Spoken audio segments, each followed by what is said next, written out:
even if you don't know the answer, or if you're not sure about it, still just try to initiate, and let's keep the session a bit interactive and fun rather than just keeping it one-sided. So a quick sample question, like according to you, in your perspective, what do you think hacking is? Anyone? Again, guys, don't worry. I am not asking for any definitive answers or exact to the point answers. Whatever comes to your mind, okay, whatever you think hacking is, please let me know. Anyone?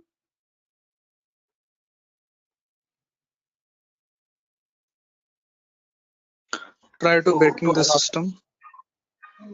Trying to breaking the system. Is that breaking right? I mean, did I get it right? Break into To the system access Yes, try to to access your personal things like computer, mobile. oh, okay, trying to break into the system Uh, or access personal things. Unauthorized access to the system or data. Unauthorized access to the system or data. That's a great answer. Again, all answers are perfectly right. There's nothing wrong with them. Perfectly correct answers. Anything else, guys? Does anyone else want to add anything to it?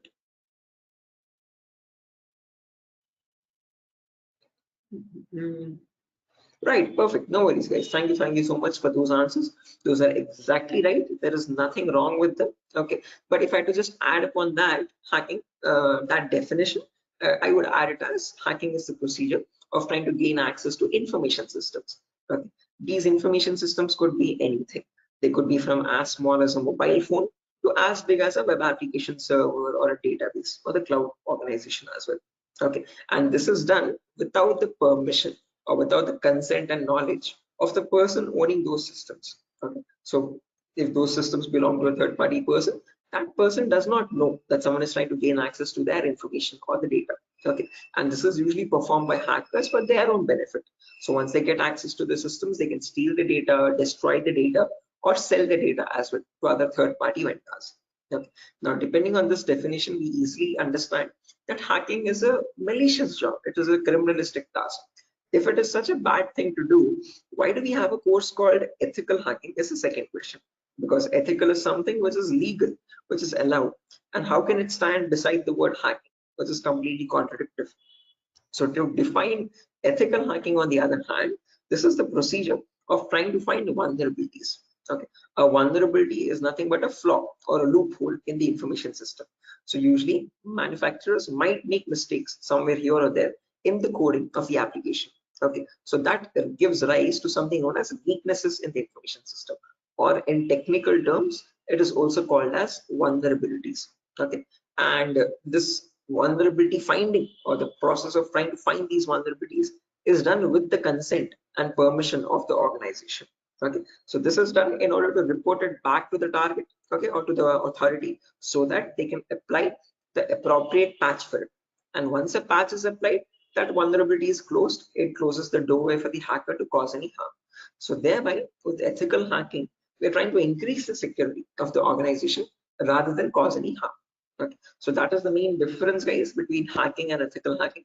Where in hacking, we are trying to find, again, the hacker tries to take advantage of those vulnerabilities and tries to get information access.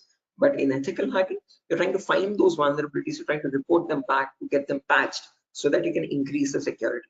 Okay, so I hope these two definitions are clear, guys. Again, if you have any questions, or if you have any queries, or if you want me to repeat something, please do not hesitate to let me know. Okay, feel free to interrupt me at any certain point. Okay, so now, depending on these two definitions, guys, of hacking and ethical hacking, we can categorize the types of hackers. So basically, there's three types. There's someone known as a black hat hacker, a gray hat hacker, and a white hat hacker. A black hat hacker can also be termed as a cyber criminal who performs hacking for his own benefit, okay, or sometimes even just for fun, without asking for consent. On the other end of the scale, we have the white hat hacker. Okay, white hat hackers are also known as ethical hackers or penetration testers.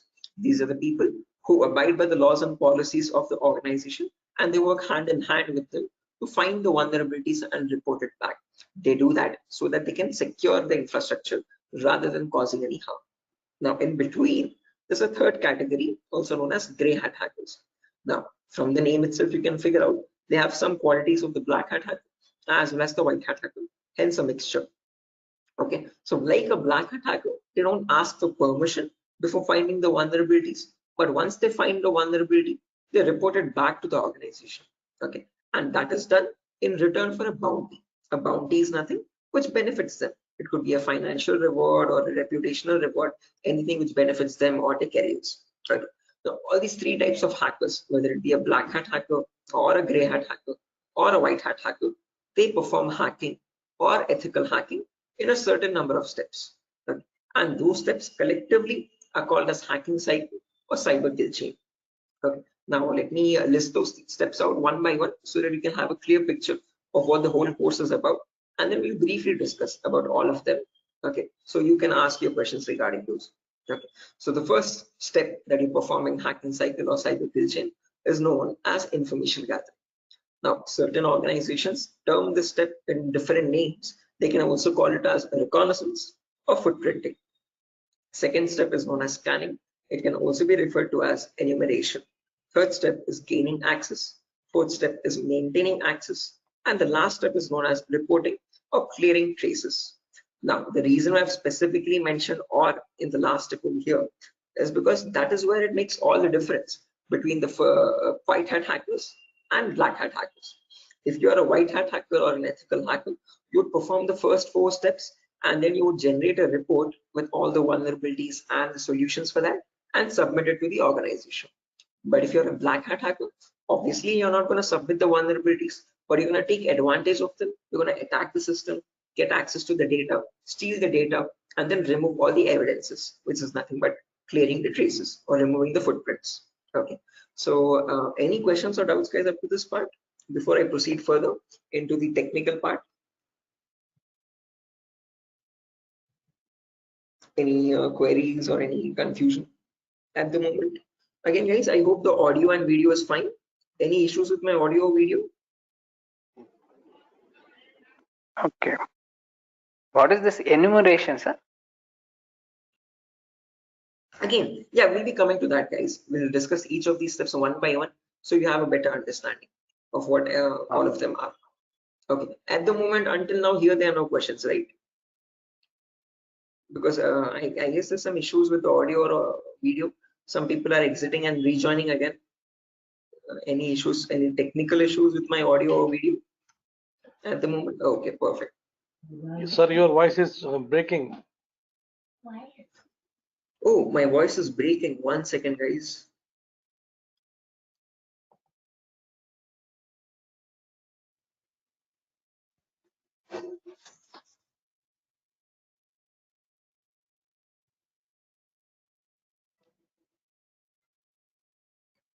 Okay, hello, 1 2 3, hello, 1 2 3. Now it is Guys, okay. it's okay, right? Right, perfect. Clear, sir. Right, let's proceed now, guys, and understand each of these steps one by one so you have a clear picture of what they are. So the first step is information gathering.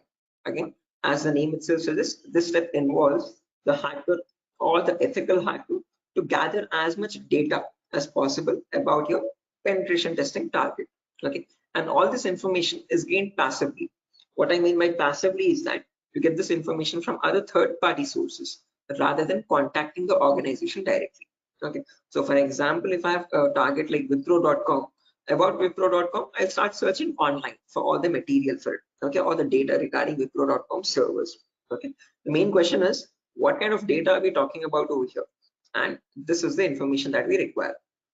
So firstly, we try to figure out all the IP addresses and the range of IPs used by the Wipro's main servers or the secondary servers. Then the who is records to understand who is hosting Wipro.com and since when has it been hosting itself. Then the DNS records to understand what information is stored in their DNS servers, domain name servers. Then employee details such as their contact numbers, their email addresses, their usernames and passwords which are leaked, and their home addresses if possible, and so on. So then the domains and the subdomains of Wipro's website, and the operating system information, like what OSs are being used by the servers that are linked with Wipro.com. Now, trust me, this guys, that all this information is available online to be gathered. So if I show you a very basic example, let's say if I wanted to find the DNS records for Wipro's organization, all I have to do is go to the browser, and in the browser, I can search for a website called DNS Dumpster. This website is available for free for anyone to access. You can click on the first link. And over here, you can just search for wipro.com. And you can click on search. And now this is going to fetch and give you all the information about the Wipro's DNS servers. So first things first, it tells you where the Wipro servers are being located on the geolocation map.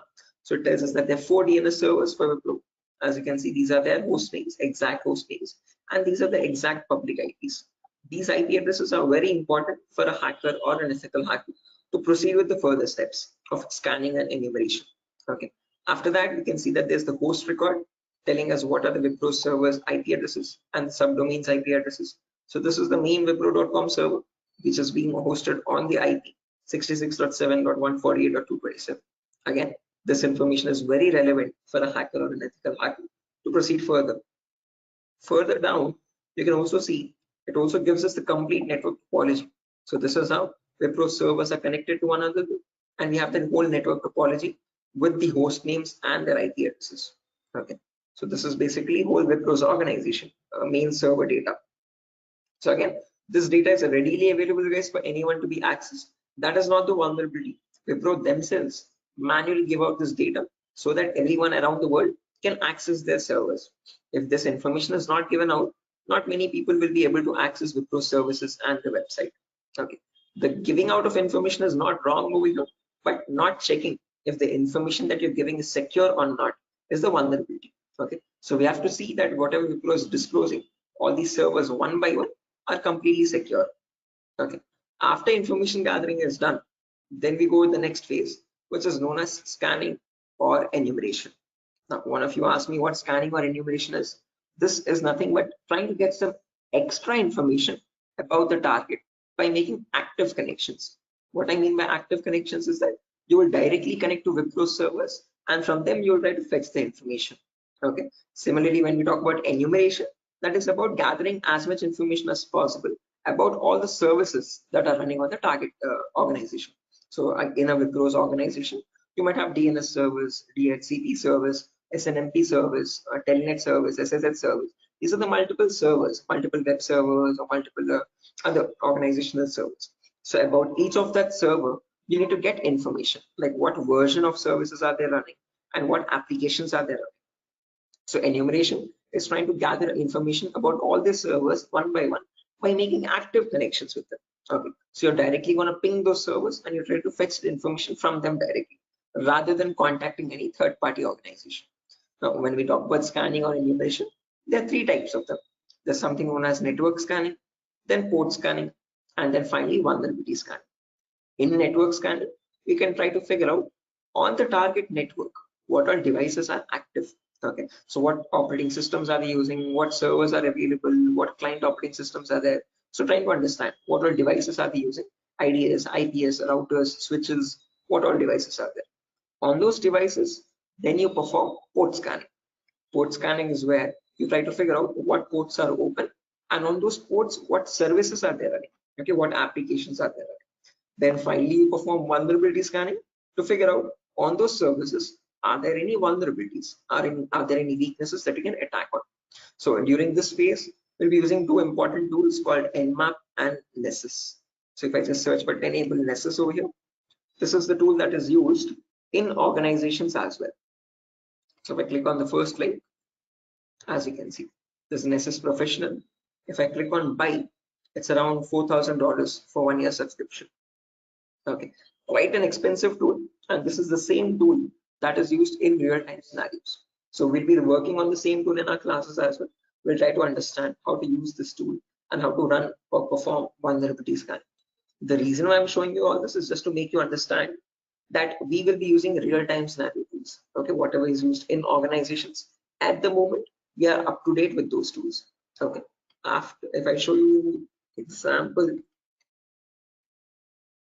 as you can see, I have the Nessus installed on my system over here. I'll show you how you can install on your system as well, and you can see you can perform various types of scans, and once you scan a system, it shows all the vulnerabilities one by one, the critical vulnerabilities or medium vulnerabilities, information based vulnerabilities. Again, Don't get too confused, guys. We'll again learn how to understand this report. What are these vulnerabilities? What are these different levels of vulnerabilities? We'll understand all that.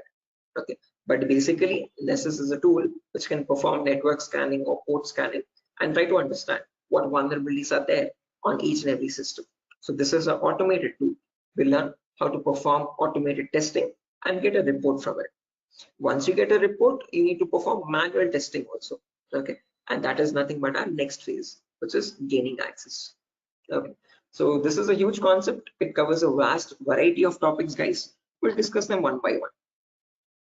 Okay, so the first topic that we'll be learning in gaining access is system hacking. So in system hacking, we'll understand how we can crack or bypass a Windows operating system password. So if you have Windows 7 or Windows 8 or Windows 10 or Windows 11, does not matter.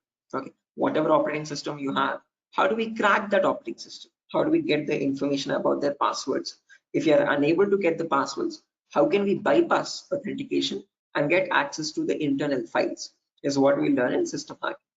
After that comes malware attacks. Malwares are nothing but, in short, malicious softwares. So we'll practically learn how to create each of these malwares, whether it be viruses or worms or trojans, spyware, whatever it be. We'll understand how malwares are generated and how we can protect our system from malwares.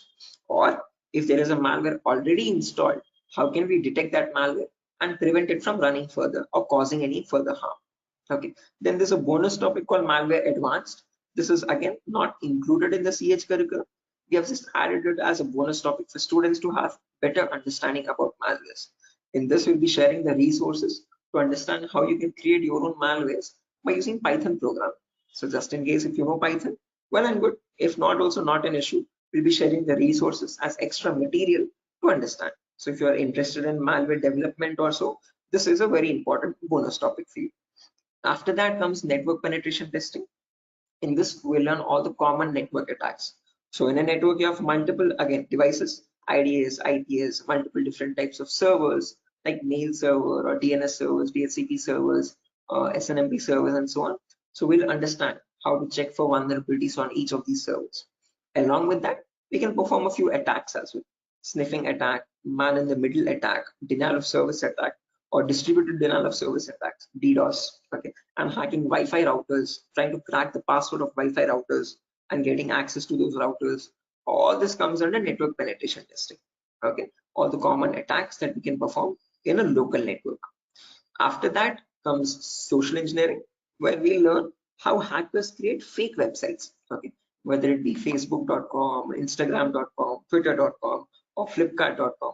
How are hackers creating fake login pages? And from those fake login pages, how are they getting the passwords, credentials? So we learn what phishing attacks are, what are the other social engineering attacks through which hackers manipulate victims into getting their passwords.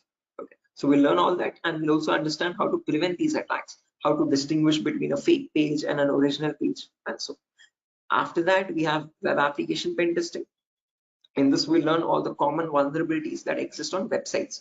So again, websites also have some weaknesses, okay, on which attackers can exploit and try to get access to the internal web server data or the internal database data, and so on. So to list out a few, there's vulnerabilities such as SQL injection, cross-site scripting, broken authentication, file upload vulnerability. Now, might sound very technical, guys, but these are the weaknesses using which hackers can get access to your information, to your passwords and usernames. Okay. After that, finally comes hacking mobile phones, where we learn how we can hack an Android phone and get access to that Android phone remotely.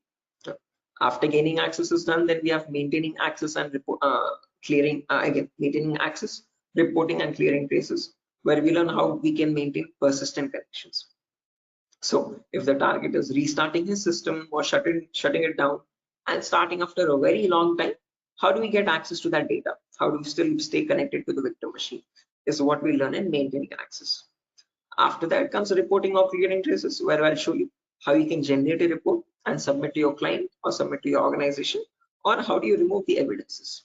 So this course is designed in such a way where we learn both the perspectives of a black hat hacker as well as a white hat hacker. Okay. And it's designed in a completely practical way, no theoretical nonsense. Every day we'll have a class for 1 hour, where the first 20 minutes we'll discuss the theoretical part, understanding what that attack is or how to prevent that attack. and then the remaining 40 minutes we'll discuss the practical part of it, okay, with real-time scenario tools. To list out a few tools, we'll be using this tool such as Nessus, we'll be using Nmap, we'll be using Burpsuit, we'll be using the whole main Kali operating system, okay, which I have over here, as you can see. Okay, before that, let me show the course content as well, guys, very quickly. So yeah, this is over here, the course content for the whole course. Okay, and the course is for a duration of 35 days, where we learn from the very basics itself. So most of the students ask this as a question, like, sir, are there any prerequisites? Do we need to learn something else separately? No, this course is designed in such a way where even a 10th standard student can come and learn the course for, without any trouble. Okay, because all the prerequisites are included in the course itself. So before we dive into the advanced concepts, there's a few prerequisites which we will cover. The first few introductory classes. First things first, we learn about networking basics. We learn what IP addresses are, what are IPv4 addresses, what are IPv6 addresses, what is a DNS server, what is DHCP server, all the important protocols, what is TCP protocol, what is UDP protocol. We'll discuss all that in networking basics. Then we'll jump into virtualization. Okay, virtualization, because as you can see over here, I'm running my Windows 11 operating system. On top of this, I'm running my Kali OS. Kali is a Linux-based operating system. Okay, and we need to install this. The reason being, this comes pre-installed with all the penetration testing tools.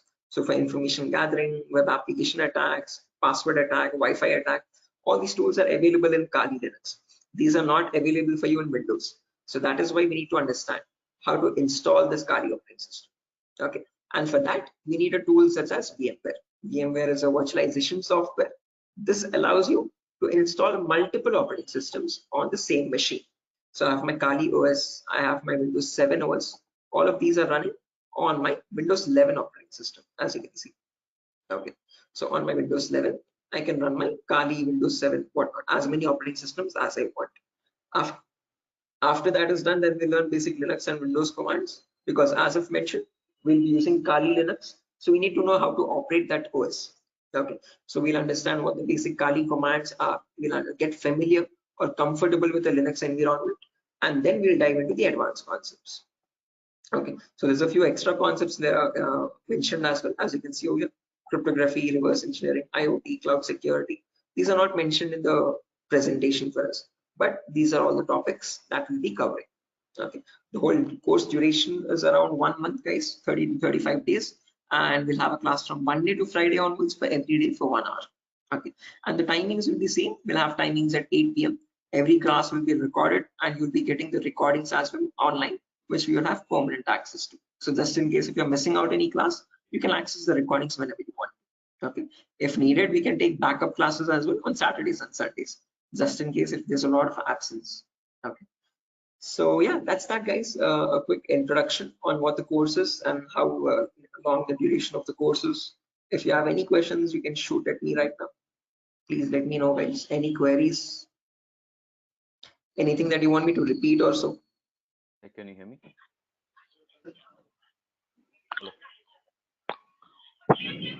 Hello. Yeah, hi. Sir, why we use that websites that you show before this PPT? Sorry, Yogesh, I didn't get your question. Can you please repeat?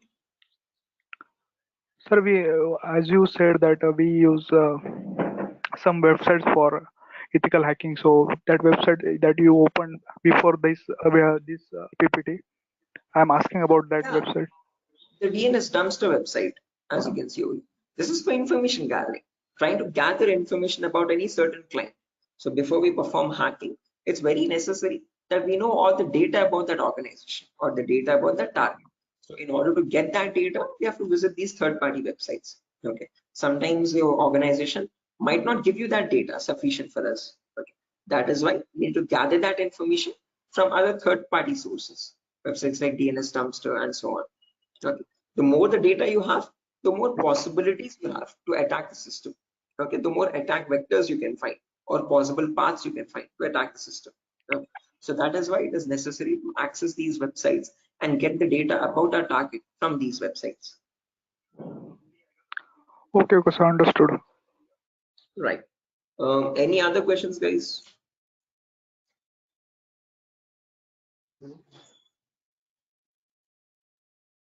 Sir, which type of penetration testing we are going to learn here?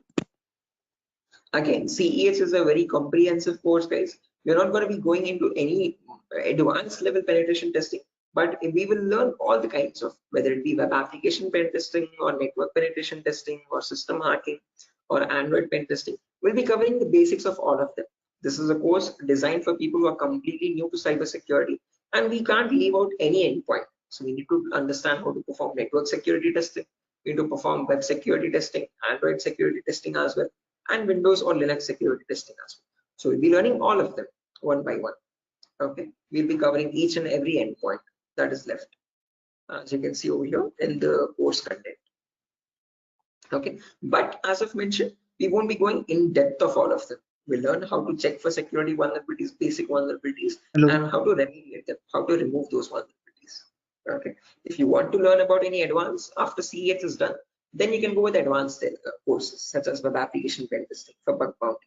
This course is specifically designed only for website security testing. So in this, we'll be going with OWASP Top 10. Okay, this is an organization which gives you the list of necessary vulnerabilities that you have to test for, and this course only focuses on web applications, nothing else. Okay, so after CEH is done, then you can choose a specific domain, and depending on your interest, you can choose your specialization. Okay, whether it be website security or Android security or network security or cloud security and so on. So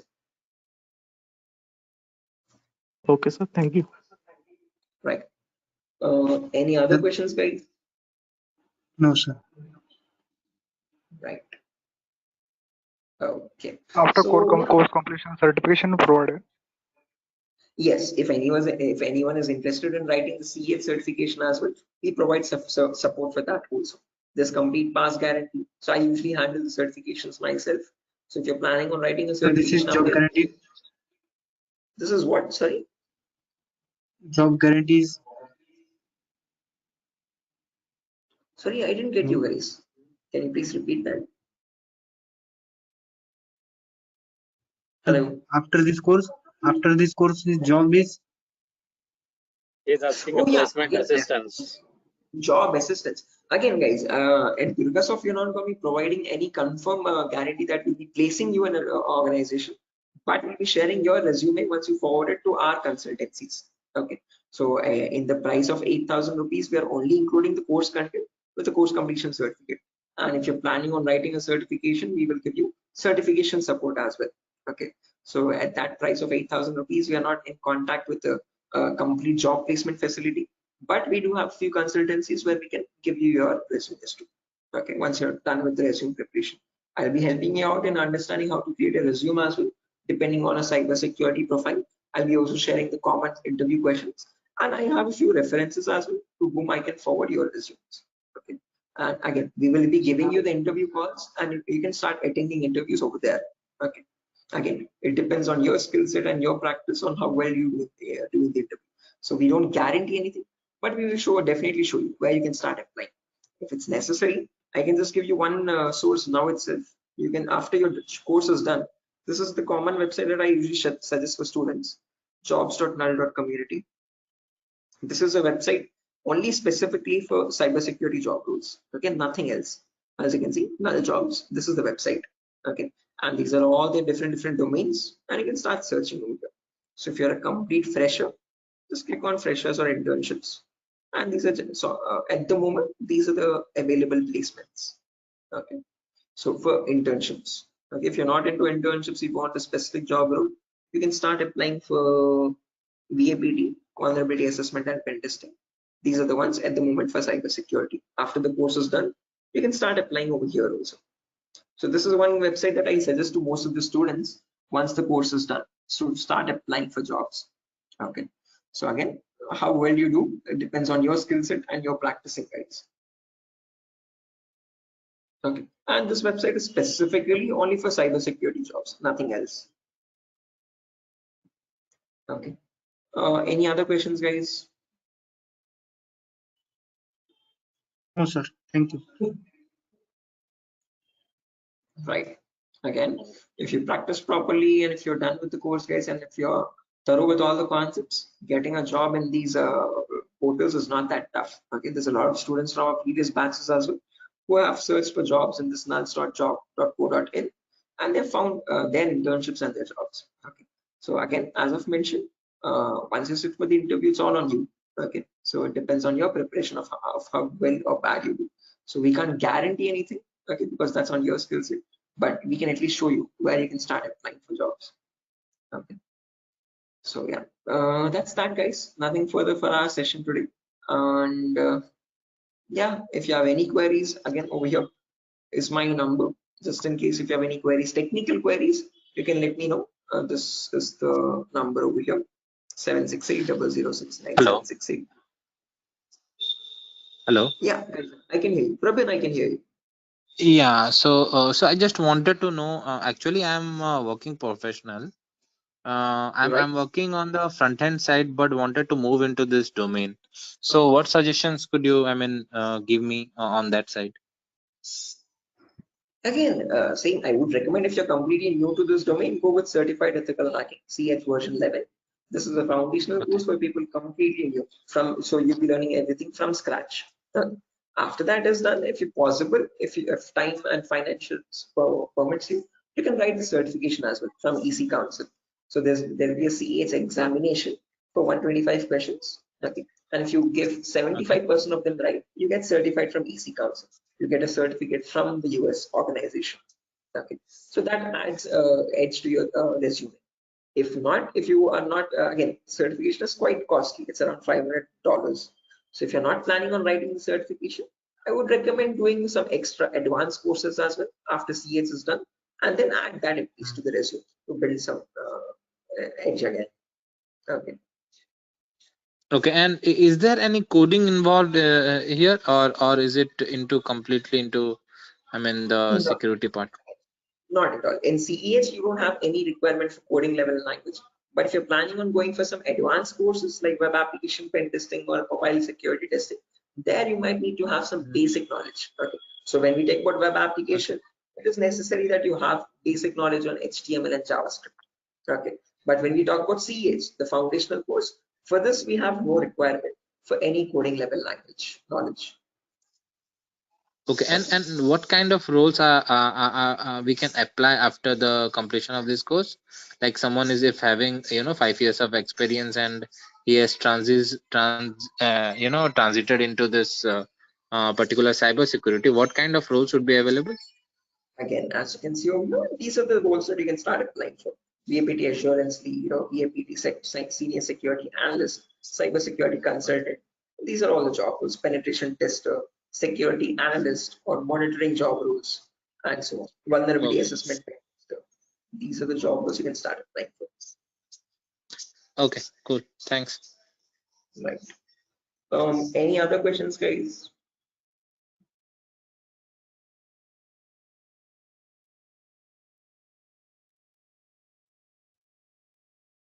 Right. Assuming there's no more questions, guys. So yeah, that's that for a session. Nothing further. Again, we'll be starting the course from Monday onwards, guys. Tomorrow and day after tomorrow, we'll be having the same demo. So just in case if you have joined late also, you can join tomorrow as well at the same time. And if not, you can directly join the course on Monday. Okay. If you have any further technical queries, guys, here's my contact number as I've mentioned already. Although if you have any queries regarding the course date or again course fees regarding that, you can contact the institute. Okay.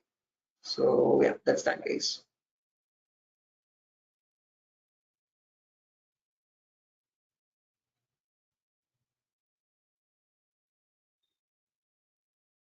Sure. So I'm gonna be exiting, guys. I hope you have enjoyed the demo. And yeah, if there's any queries, please do let us know how we can help you. Okay. Have a good day, and I'll see you soon. Bye bye.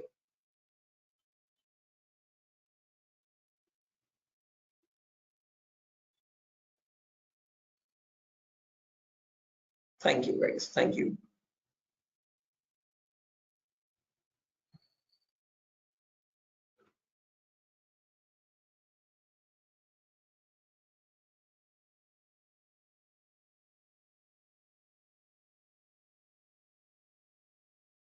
Okay. Hello, guys. Can you hear me now? Biswajit Singh, Rakesh, Ravikiran. Maman, Shiva, Sujata. I hope I'm audible now, guys. Yeah, Biswajit, can you hear me now? Yes, we can. Right, perfect. So let's just wait for 2 more minutes, guys, for the other people to join as well. And then we'll be starting the session. Until then, if you have any queries or if you have any questions before we start the session, you could please let me know.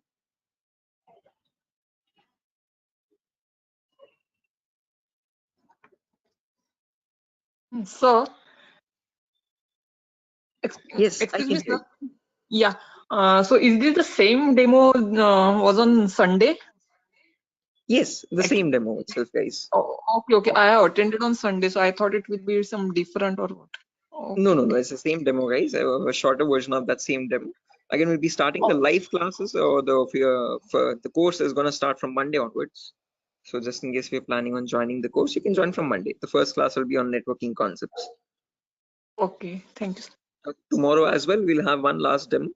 So Thursday and Friday, today and tomorrow will be the last demo sessions, just in case if students have missed out the previous demos, they can join. That's one last chance for them. And then from Monday, we'll be starting the course itself. Yeah, okay. So just in case, guys, if there's anyone who has already attended this demo session, again, just a heads up, this is going to be the same demo. It's not going to be any different from the previous ones. Okay, this is just backup sessions or backup demos for people who could not join earlier.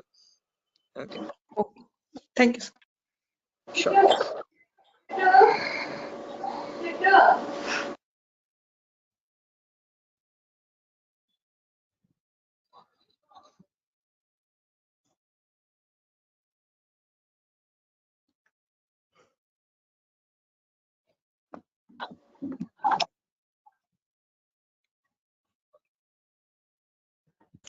Sir, it means I can directly join on Monday because yesterday I was also present.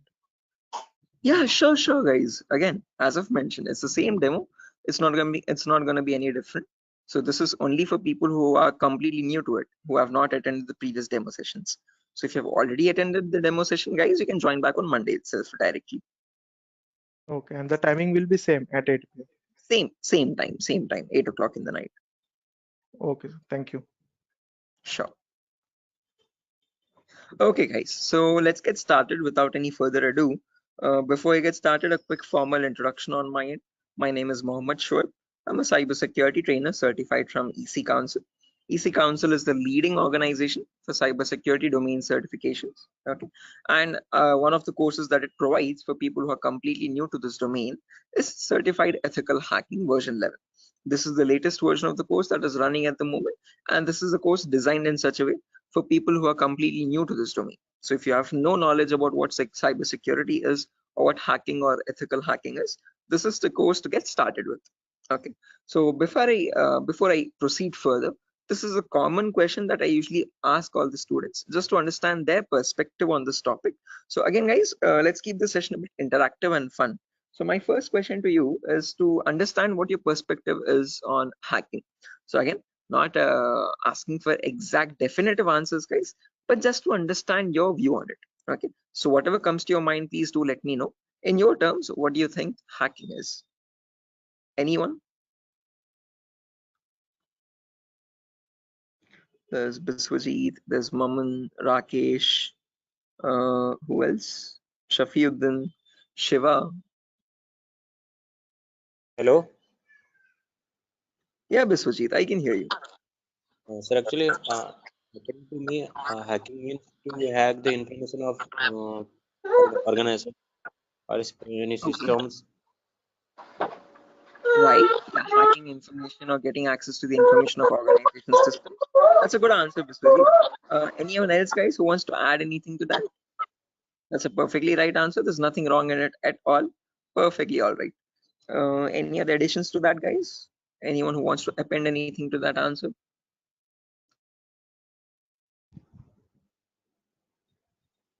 Okay, no worries. Shiva, you were about to say something? Your mic was unmuted for a while. Did you have an answer? Okay, no worries, guys. So let me just add on with Biswajit's answer. So if I had to define hacking on, depending on using on his words itself, hacking is nothing but the procedure of trying to gain access to information systems. Okay, now these information systems could be anything. They could be as small as a mobile phone to as big as a database or a web application server or cloud organization itself. Okay, and this gaining access to these devices is done without the permission and the consent of the person owning those systems. Okay, so the organization who owns those systems has no clue that someone is trying to gain access to their data. Okay, and this is usually performed by hackers for their own benefit. So once they get access to the data, they can steal it, they can destroy it, or sell it on the dark web to other third-party vendors. Now, if hacking seems such a malicious job, why do we have a course called ethical hacking? Is the second question. Because ethical is something which is completely legal. And how could hacking become legal now? That's the main question. So when we talk about ethical hacking, on the other hand, guys, this is the procedure of trying to find vulnerabilities. Okay. A vulnerability in simple terms can also be called as a weakness or a loophole in the information system. And using these weaknesses only, hackers try to get access to the target informations, target information systems data. Okay, so your job as an ethical hacker would be to find these vulnerabilities before a hacker does, and this is done with the consent and permission of the organization. So once you find these vulnerabilities, you have to report it back to the organization so that they can apply the patch for it. And once a patch is applied, you're thereby increasing the security of infrastructure and preventing hackers from causing any further harm. So with ethical hacking, you're trying to increase the security and make the infrastructure much more secure and stronger compared to what hacking is. Okay, where you're trying to exploit vulnerabilities. Okay, so are these two definitions clear, guys? Like what is hacking and what is ethical hacking, and how are they different from one another? Because most of the students have a misconception that both these terms are one and the same. No, guys, we're not going to be performing hacking. We'll be learning ethical hacking in the course. Okay, we won't be exploiting the vulnerabilities, but we'll see how to search for them, how to find them in an organization's systems, and how to report them back to the organization. Okay, so that we can prevent hacking from happening. Now, depending on these two terms, guys, we can categorize the different types of hackers as well. So we have someone known as a black hat hacker, then we have someone known as a white hat hacker, and in between there's someone known as a gray hat hacker. Okay, so firstly, the first category is black hat hackers. These people are also commonly referred to as cyber criminals. Okay, these are people who perform hacking for their own benefit, and they do this by asking no consent at all. On the other end of the spectrum, we have the white hat hackers, who are also termed as ethical hackers or penetration testers. Now, these people perform ethical hacking, or in simple terms, penetration testing, to find all the vulnerabilities in the organization. And they do this by asking for consent and by following all the laws and policies set by the organization. So they do not cross any line, they do not perform exploitation of any vulnerabilities, they only work to increase the security of the organization. Now, in between white hat hackers and black hat hackers, there's someone else known as a gray hat hacker. Now, as the name itself suggests, these people have both the qualities of black hat as well as a white hat hacker. Like a black hat hacker, they don't ask for permission before finding the vulnerabilities. But once they do, once they find the vulnerability, like a white hat hacker, they report it back to the organization. Okay, they don't take advantage of it, they don't exploit it and try to attack the system, but they report it back so that they can help the organization. But it's a give and take relationship, so it's a there's kind of a bargain over here. Okay, the catch is that these gray hat hackers ask for a bounty in return. Okay, a bounty is anything which benefits them, so they could ask for some prize reward, or they could ask for some reputational reward, anything which benefits their career and profile. Okay, and that is why in simple terms they are also known as bug bounty hunters. They find bugs in return for a bounty. Okay, so they are hunting for bugs. Okay, now all these three types of hackers, whether we take black hat hackers, gray hat hackers, or white hat hackers, they perform hacking or ethical hacking in a certain number of steps. Okay, and they follow a procedure, a systematic procedure. That systematic procedure is known in simple terms as hacking cycle or cyber kill chain. Okay, various organizations categorize these steps into various numbers, but if I had to summarize it up, there are 5 important steps in hacking cycle or cyber kill chain. Whether you take a black hat hacker or a white hat hacker or any kind of a hacker, he needs to follow the same procedures as well. Okay. Now let me list them out first, and then we'll discuss in detail about each of them, so you have a clear picture of what the whole course is about. Okay, so the first step is known as information gathering. It can sometimes also be referred to as reconnaissance or footprinting. So they are one and the same term, guys. Don't get confused. Various organizations use various terminologies, but whether you hear information gathering or reconnaissance or footprinting, all the three terms are one and the same. After that, you have scanning, which can also be referred to as enumeration. Then you have gaining access. Then you have maintaining access. And then finally, there's a reporting or clearing traces. Now, the reason why I've mentioned or over here in the last step in capitals is because to make it a note to understand that this is the only step where you have a difference between black hat hackers and white hat hackers. Now, whether you're any kind of a hacker, whether it be black, white, or gray, the first four procedures are to be followed mandatorily. So you have to follow those first four procedures in the same order. After that, in the end, what changes is the last thing that you do. Okay, if you're a white hat hacker, you would definitely report all the vulnerabilities that you have found with the remediations, with the solutions to remove those vulnerabilities. If you're a black hat hacker, definitely you're not going to be giving any solutions, and obviously you won't be reporting it, but you will try to remove all the evidences. So whatever harm you have caused, whatever data you have stolen, you might leave some footprints here and there. Okay, so that is why it's very necessary that you remove or clear those footprints so that you cannot be traced out and you stay anonymous. So that is known as clearing traces in simple terms. And in our course, we're learning both the perspectives, how we can generate a report and submit to the organization, or how hackers clear the traces and remove all the evidences. Okay, now let's briefly discuss about each of these one by one, guys, so you have a better idea on the whole course. But before that, any questions, guys, for anyone? Again, please feel free to interrupt me at any certain point. Do not hesitate to ask a question. Please let Hello, me know. Yeah, Biswajit, I can hear you. sir. Is this class is getting recorded? Yeah, this will be recorded, definitely. Every single class that we take will be recorded and will be uploaded to the Google Drive.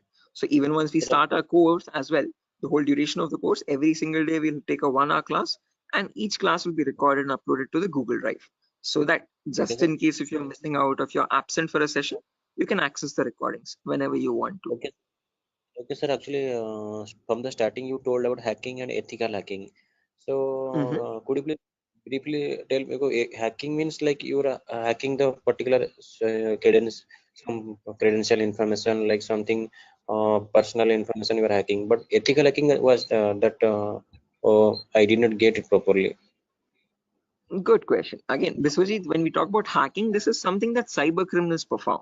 Okay, hacking is where you're trying to get access to information devices. Okay, and using those information, what you do with that information defines what kind of hacking you do.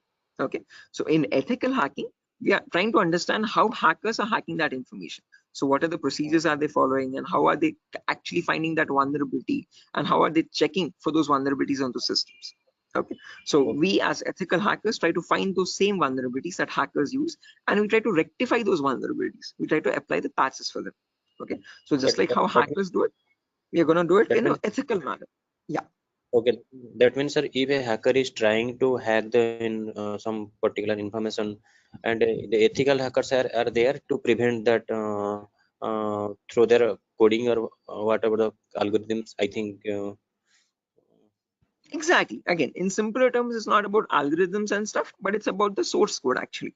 Okay, so whatever it is known as a vulnerability. A vulnerability is a weakness or a misconfiguration of the system. So ethical hackers do the job of finding those vulnerabilities before a hacker can cause any harm. Okay, and once the vulnerability is found, they disclose it to the organization, and organization will remove that vulnerability so that your systems are secure. Okay, okay, okay. Sir, then although you told about the black hat hackers, Mhm, red hat, and gray. So what are the mhm. what are the job responsible of the three hackers? Again, yeah, I'll be coming to that as well, Biswajit. So when we talk about ethical hackers, we have a certain few job roles that we can apply for. I'll be discussing that at the end of the class. Okay. Until this part, any questions or doubts? Okay, okay, hacking cycle. And you information gathering, scanning, in information. You will tell detail about this chapter, I think. Right now, yeah, that's the main thing to do right now. I'll be doing that now. Okay, okay, okay. Sir, you continue. Sure. Right. Anyone else, guys, who has any other confusion or any issues with the clarity? Mamun, Shafiuddin, Shiva. Right. Okay. Now let's briefly discuss about each of these terms, guys, one by one, so that you have a better picture of what we are going to be discussing in the course as well. Okay. So the first step is information gathering. Okay, as the name itself says, information gathering is nothing but trying to gather as much data as possible about the target organization. So if we take a client, for example, Wipro.com, for the time being, we need to gather information about Wipro servers. Okay, now the main question is, what kind of information are we talking about over here? And this is the information as follows. Okay, so we try to gather information such as the IP addresses or the range of IPs used by the Wipro servers, then the whois records to understand who is hosting Wipro's website, and since when it has been hosted, when was it last updated, when will it expire, then the DNS records to understand what data is stored in the DNS servers, then employee details such as the contact numbers, email addresses, usernames and publicly leaked passwords, and domain names of the Wipro.com, subdomains of Wipro.com, and operating systems. So what OSs are they using in their organization? So if I give you a very basic example, I can just go to my browser, and in the browser I can search for a website called DNS Dumpster. This is a common website that I usually show in the demo sessions. So if I search for DNS Dumpster, I get the first link. Now this is an example of information gathering. So you're trying to gather information about Wipro.com from other third-party sources. So right now in this step, we are gaining information passively. What I mean by passively is that we are not contacting Wipro.com directly, but we're trying to gather information about Wipro.com from other third-party sources, such as DNS Dumpster. Now when I click on search, I can notice this gives me all the information about Wipro's DNS servers. Okay, so at the moment Wipro has 4 DNS servers with these host names and these exact public IPs. So these IP addresses are very important for a hacker or for an ethical hacker to proceed further in the further steps of hacking. Okay, after this information is given out, we can see the mail servers, we can see the DNS servers, we can see all the host records, which are nothing but the main servers of Wipro.com, the main domain name and the other subdomains, and their exact public IPs. Scroll down much further and you can see the whole complete network topology. So this is how Wipro's servers are connected to one another. Okay, so these are all the servers of Wipro. Okay, the main domain and all the subdomains, and the mail servers also, mail or DNS servers. Okay, so this gives us complete information of all the endpoints that you have to test for complete security of Wipro. Okay, now this information is given out by Wipro itself. It needs to be given out. It is mandated so that people can access their services. Okay, what that is not the vulnerability, guys. Giving out the information is not the vulnerability, but not checking if each of these endpoints are secure or not is the vulnerability. So a pen tester or an ethical hacker needs to check for each and every endpoint and see to that on each of these servers there are no unnecessary ports running or unnecessary services running which are having vulnerabilities. Okay, so now next comes the scanning phase. So after you gather information like this about a target organization, then we go with the scanning phase. Okay, scanning is where we get some extra information by directly contacting the servers. Okay, so to gather more information by making active connections with the direct target. So in this phase we'll be using 3 types of scanning. There's network scanning, port scanning, and vulnerability scanning. In network scanning, we try to figure out on the target network, on the target organization, what all devices are being used. So if we take Wipro for example, in Wipro's company or in Wipro's office, what all devices are being used, what servers are they using, what firewalls are they using, what IDS, intrusion detection systems or intrusion prevention systems are they using, and what all services are they using, DNS, DHCP, and so on and so.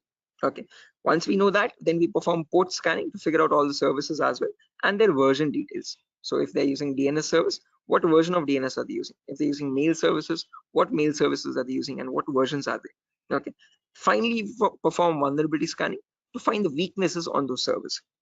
So if there's any application with an inbuilt weakness, or if there are any misconfigurations like weak password or default unnecessary ports open, all that comes under vulnerabilities. So we scan for vulnerabilities by using some automated tools.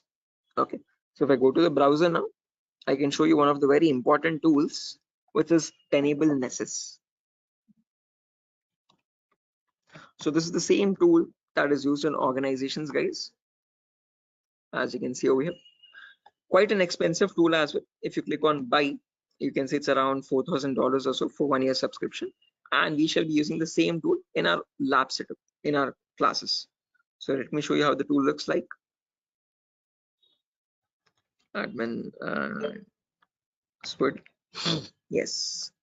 So again, default password, default credentials, policies, scan templates. So this is how your Nessus tool looks like, guys. So this is capable of performing your network scan or port scan or vulnerability scan and gives you the list of vulnerabilities. So once you perform a scan, it shows you in your network whatever devices are there, what vulnerabilities are there on those devices.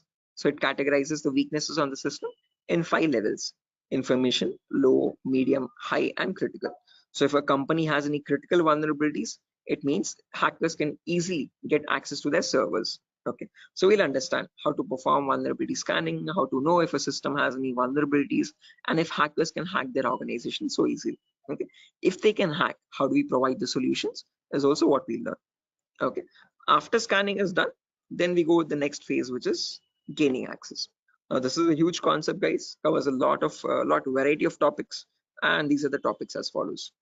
Before I proceed further, any questions or doubts up to this part, guys, in information gathering or scanning?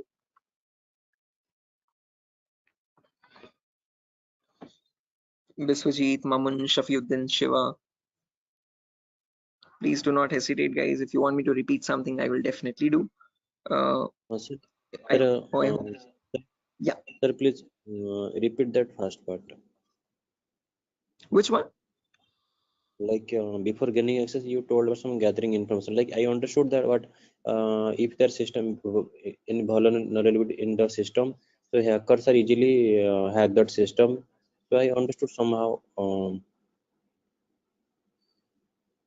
yeah, in information gathering again, Biswajit, as I've mentioned, we try to gather information from other third-party websites. So there's websites like DNS Dumpster, Hunter.io. So from other third-party sites, we gather information about the target.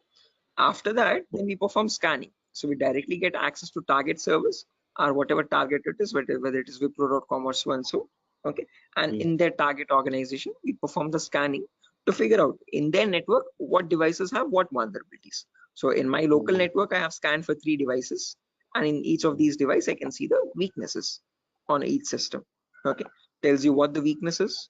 Okay, if there's an unsupported OS, what is the solution to remove that vulnerability, and what can be performed with that vulnerability. So this scanning tool gives you that up-to-date information. Okay, so this is all this all comes under automated vulnerability scanning. Okay, so this is something that you always perform in an organization to test for vulnerabilities on different systems. Okay, it is software. Yeah, it is a software. This is the Nessus tool. The Nessus tool is nothing but a software that we have. Okay, sir. Okay. Right, so this is the same tool that is used, the same software that is used in organizations as well. Okay, and we'll be running in real-time scenario. Whatever tools that are being used, we work on them in real time. Okay. So yeah, now proceeding further, after all this is done, then we go with the gaining access phase. This is where we try to perform various kinds of attacks to get access to the systems. Okay, once we perform the scanning, once we know that these are the vulnerabilities on which you can attack on, next part is nothing but to attack directly, which is nothing but penetration testing. So in this, as I've mentioned, there's a huge set of topics. Okay, so let me discuss them one by one. So first topic that I will be discussing is system hacking. So in system hacking, we learn how we can hack or crack or bypass a Windows operating system password. So whether it be Windows 7 or Windows 8 or Windows 10 or Windows 11, doesn't matter. How do we crack or how do we bypass the password is what we learn in system hacking. So if your system is password protected, how can you crack and understand what the password is in clear text? Or if you're unable to crack it, if it is too tough to crack, how can you bypass that password and still get access to the internal files is what we learn in system hacking. After that comes malware attacks. Malware is in simple terms are nothing but malicious softwares, and we'll practically know how to create each of these malwares. So people think that viruses are on the only malicious softwares available on internet, but that's a misconception. We have multiple malicious softwares. We have viruses, we have worms, trojans, backdoors, spyware, rootkit, whatnot. There's tons and tons of malwares, and there's thousands and thousands of malwares added every single day. So we'll practically learn how to create each of these malwares and how to prevent our system from getting attacked by these malwares, or how to detect for malwares on our system. Then comes network penetration testing. Okay, in network pen testing, we learn all the common network vulnerabilities. Okay, so in an organization, in a local network, there are multiple services. There's DNS service, telnet service, SMTP service, DHCP service. These are all the services or protocols used in a common organization. So we learn how to test for weaknesses on each of these servers. And after that, we'll also learn how to perform network attacks like sniffing attack, man-in-the-middle attack, DOS attacks, or hacking Wi-Fi routers and cracking Wi-Fi router passwords. All this comes under network pen testing. Then comes social engineering, where we learn how to crack passwords from websites. Okay, so how do hackers make fake login pages, Facebook page, Instagram page, or a Flipkart login page, bank login pages? How do hackers get your passwords from these pages? Okay, how can they create fake login pages and send them to the victims and perform phishing attacks? All this comes under social engineering. Then finally comes web application pen testing, where we learn all the common website weaknesses. Okay. Is this useful for SOC analyst role? Yeah, Shafiuddin. We'll be discussing a very basic tool called Splunk as well. That is very important for your SOC analysis role. Okay. SOC is nothing but Security Operations Center, guys, just in case if anyone is confused. Okay. In SOC job roles, we usually see how to monitor and detect threats. Okay. Threats are nothing but attacks. Okay. So for that, we'll be discussing a very basic tool, a very important tool actually, but the very common tool used in SOC, which is Splunk. So this course was helpful for that as well. Shafiuddin. Okay, now after that, coming back to our topic, guys, as I've mentioned, we'll be discussing web application vulnerabilities, where we learn all the common website weaknesses. Now again, this might sound a bit technical, guys, okay, but these are a few common weaknesses that exist, such as SQL injection, cross-site scripting, broken authentication, file upload vulnerability, and so on. So these are the weaknesses that hackers use to get access to the web server, okay, or the databases in the backend. Okay, after that, we have hacking mobile phones, where we learn how to hack or crack an Android application phone. Okay, so how do we use Trojan attacks and get access to the Android phone remotely? Okay, after this is done, then we have two small topics, which are maintaining access and reporting or clearing traces. So this is the most important concept, guys, gaining access. After that, we need to know how to maintain persistent connections. So how do hackers maintain a connection even if the system restarts? Okay, is what is known as maintaining persistent connections. After that, we have reporting or clearing traces, where we'll see how to generate a report and submit to the organization. Or if you're a black hat hacker, how do they remove all the evidences? How do they clear the traces? Okay. Now, since not everyone is from a technical background or might not be from a technical background, we will discuss a few prerequisites as well. Okay. So the course is designed in such a way where you don't have to learn anything separately from outside. So if you're, this is in a way to even a 10th standard student to understand this course in a simple and sufficient manner. Okay, so before we dive into all the advanced concepts, we'll be discussing these 4 prerequisites or 4 to 5 prerequisites. So first we'll learn basically what ethical hacking is, or how is it different from hacking. Then we learn virtualization. Okay. The reason why we need to learn about virtualization is because we'll be using a tool called VMware. So as you can see on my desktop, this is my Windows 11 operating system, and on this I have my VMware application. Okay, this VMware allows me to run multiple operating systems on one single machine. Okay, so as you can see, I can run my Kali OS, I can run my Windows 7 OS, Ubuntu OS, and so on and so. Okay, the reason why we need virtualization is because we need to run something known as Kali Linux. This is a Linux operating system, guys. Okay, and this is very important for us because this comes pre-installed with all the penetration testing tools. Okay, for hacking tools or ethical hacking tools. As you can see over here, there's information gathering tools, there's web application testing tools, there's password attacking tools, Wi-Fi attacking tools, and so on. So these are the tools that specifically come only with Linux OS. Okay, they're not available in your Windows operating system. So that is why we need to know how to install this operating system and how to use this out. Okay, again, one good thing is this is completely free and open source. Anyone can download this operating system from the official website kali.org. Kali.org. Okay, so how to download this and how to install this is what we learn in the virtualization class. After that is done, then we will go with basic Linux and Windows commands. So as I've mentioned, Kali is a Linux OS. So we need to understand how to use a Linux operating system. What are the basic commands in Linux and how is it different from Windows operating system? After that, we learn basic Windows server configuration, how to configure a DNS server, how to configure a web server in Linux, in Windows OS. Okay, and after all that is done, then we go with the important concepts. Okay, information gathering, scanning, enumeration, then gaining access, maintaining access, all that comes after that. Okay, so until these concepts are done, then you'll be ready for all the advanced concepts. So this is designed in such a way where you don't have to learn anything separately from anywhere else. Okay, so after that, again, there's a few bonus concepts as well, guys, such as cryptography, reverse engineering, IoT, cloud security, Splunk, So these are not included in other institutes. Okay, these are a few concepts that we have specifically designed in such a way so that you can proceed further and learn advanced courses as well if you're interested. Okay. So yeah, that's that, guys. Again, one last thing, the whole course is for a duration of 1 month, where you'll have classes from Monday to Friday every day for 1 hour. Okay, and every class will be recorded and it will be uploaded to Google Drive. So just in case if you're missing out any classes, you can access the recordings as well.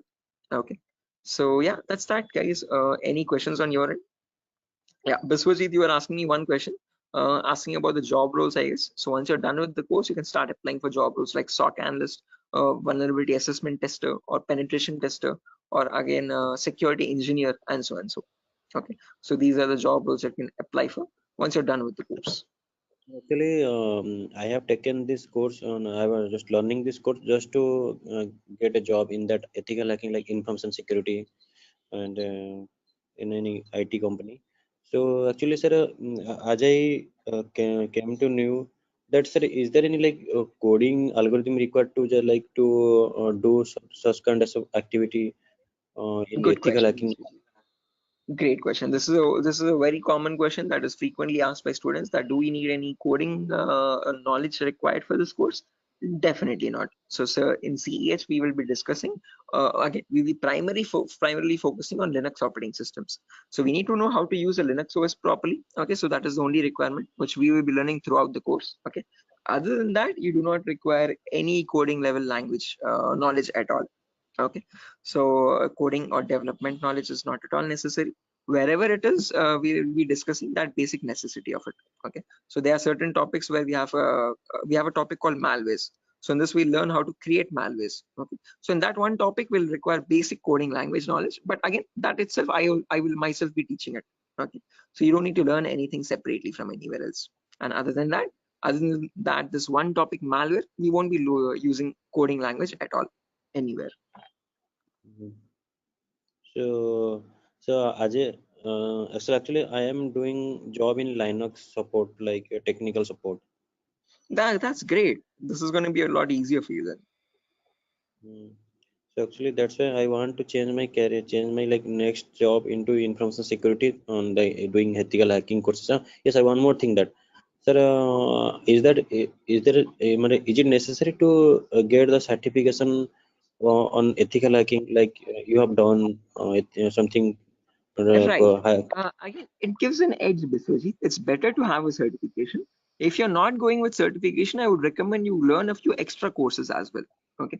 After certified ethical hacking is done, then go with one advanced course, one specialization course like network security or web application security or so and so. So that will add you some much more value to your certification. Okay. So into your resume actually. Okay. So it's better to have certification, but if you're not having certification, just to increase or broaden your skill set, learn an extra course after CH in cybersecurity itself. Okay, there's many streams. Okay, we provide web application security as well, testing. So you can join this course as well, just in case if you're not doing a certification. Okay. Okay, okay, okay. So after that, web application security is another course. Yes. Okay, okay. Okay, so in this syllabus, sir, what we will learn totally, overally, what we learn, how much we can work in a company? Again, as I've mentioned, CH is the foundational course, so you'll be learning about all the endpoints. So you won't be focusing on one of them, but all the comprehensively all endpoints. So we'll learn network security also, we'll learn wireless security also, we'll learn Windows and Linux hacking also, we'll learn Android security also, and we'll learn web Mm. application security also. But in CH, one thing is you are going to be like a master of, jack of all trades, master of none.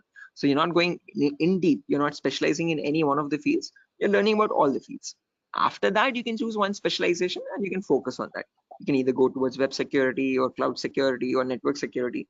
Depends on your interest, Okay, okay, okay, understood, sir. right? Then that will the final and long-term career. Long term, yes. Okay. To get started first, usually in cybersecurity, you usually get monitoring job roles for a few months. Okay. After that, Okay, then you can go into deeper course. Mamun, are you going to teach all security courses? Yeah, I'm the same okay, tutor, Mamun. So after CEs is done, if you're planning on going with cloud security or web application security, we provide those as well. At the moment, mobile and network is not included, but just in case, since there's a huge boom, there's a huge requirement for web application. So that also I provide. Okay, sir. You can go with 1 year experience, Shafiuddin, not more than that with CEH.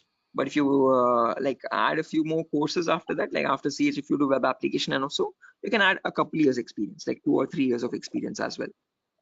Okay, because you need to know more tools with such years, which that huge years of experience. They will ask you what tools you have worked on. Okay, so it's better you have a few knowledge on those tools. So with more the courses, you get more experience with different tools. Okay, sir. So will you please help with practically all the things? Again, the whole course. Oh, is it back-to-back training? Yeah, Mahmood. Again, after the CH is done, I usually take separate classes for web application students as well who are interested to join that. Okay, so that will be a back-to-back session directly. Again, yeah, coming back to you, Biswajit, you were asking me something. What was the question again? I forgot. No, actually, I was asking, sir, what, sir? Forget. Anyway, I forgot as well. But let me try to recollect. Does anyone else remember, right, guys, what Biswajit was asking? Practical, yeah, good question. So again, the whole course is designed in such a way where it is 20-40 ratio, guys. So out of all the 60 minutes that we have every single day, the first 15 to 20 minutes will discuss the theoretical part. The remaining 40 minutes will discuss the practical part itself with real-time scenario examples. I'm not going to be boring you with theoretical knowledge. Only in the demo class and only in the first few introductory classes we'll discuss theoretical concepts. Once we start from the information gathering, everything is going to be completely practical based, okay, with tools that are used in real-time scenario. are you teaching cloud security? Yes, I teach cloud security as well, Biswajit. Okay, but again, as I've mentioned, that is usually taken up after CH is done. Okay, so we'll discuss on AWS security and again, mostly on AWS itself. Actually, I wanna make my career into that like cloud security part. That's why I was thinking how much practical you will teach here and how much we can be skilled enough in this course, so that we can be confident enough while attending the interview. So, would you please discuss on about the some like mock interview questions and resume building? Definitely, I will help you. I will send you sample resumes as well to understand how to create a resume for a cyber security profile. Okay, and along with that, I'll also share the commonly asked in interview questions. So I have a PDF document prepared for that specifically, which I share with all the students after the course is done for all the cyber security related interview questions. Okay, so I'll be sharing all that as well. Okay, sir. No, because I have planned after completion of this course, I have planned to move on cloud security by practicing those questions and all the practical things. Definitely. Again, if necessary, I'll be sharing the resources as well, Biswajit, separately for you regarding your cloud security content. Okay. So if you're planning on doing a course after CS is done, then you can contact me for that. We can do that course separately. Okay, sir. Okay, it's not included with Durga Soft at the moment, but again, yeah. Okay, sir. Sure. Any other questions, guys, at the moment?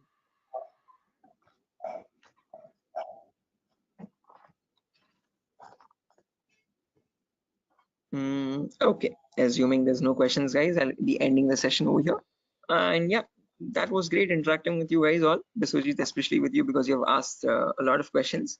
So I hope everything is clear and you have no more unresolved queries. Okay, and now I understood. I will follow that like recording also. If I got any doubts and demo sessions, I will ask you in the next class. Definitely, sure, definitely. Again, guys, if necessary, here's my contact number as well, 76800697768. If you have any technical queries, you can contact me over here. If you have any queries what other technology we should know. Again, Mahmood, as I've mentioned, it's better to have Linux knowledge, Linux commands knowledge, and how to use a Linux operating system, and basic networking knowledge. What are IP addresses, what are IPv4, what are IPv6 addresses. If you do not know these also, as I've mentioned, all these are included in the course itself. So these are the prerequisites which are required. But again, I have included them in the course just in case if you're not familiar with them. Okay. So there's no prerequisite for joining the course. All you need is a good laptop to run the practicals. Okay. Minimum requirement would be at least an i3 processor, oldest to oldest i3 processor, and minimum to minimum 6 GB or 4 GB RAM. If you have 8 GB, that is recommendable. Okay. Recommended. But if you have minimum 4, it might hang a bit, but it will work.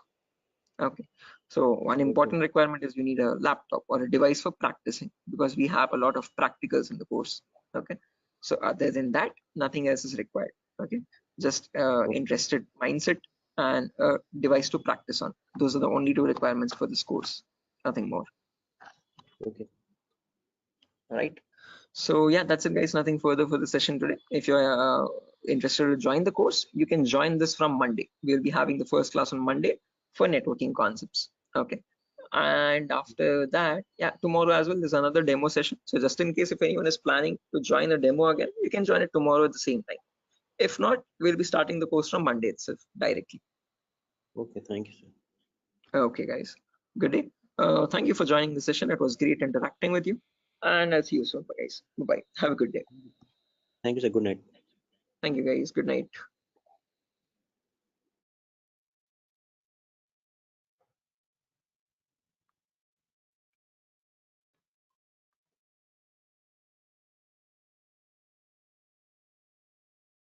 Guys, can you see the screen now?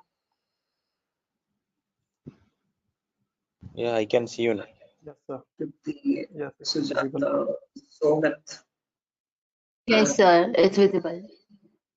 right? Perfect. Thanks. Okay, how many people are there? Kiran, Rakesh, Biswajit, Prashant, Shubha, Somat. Okay, perfect.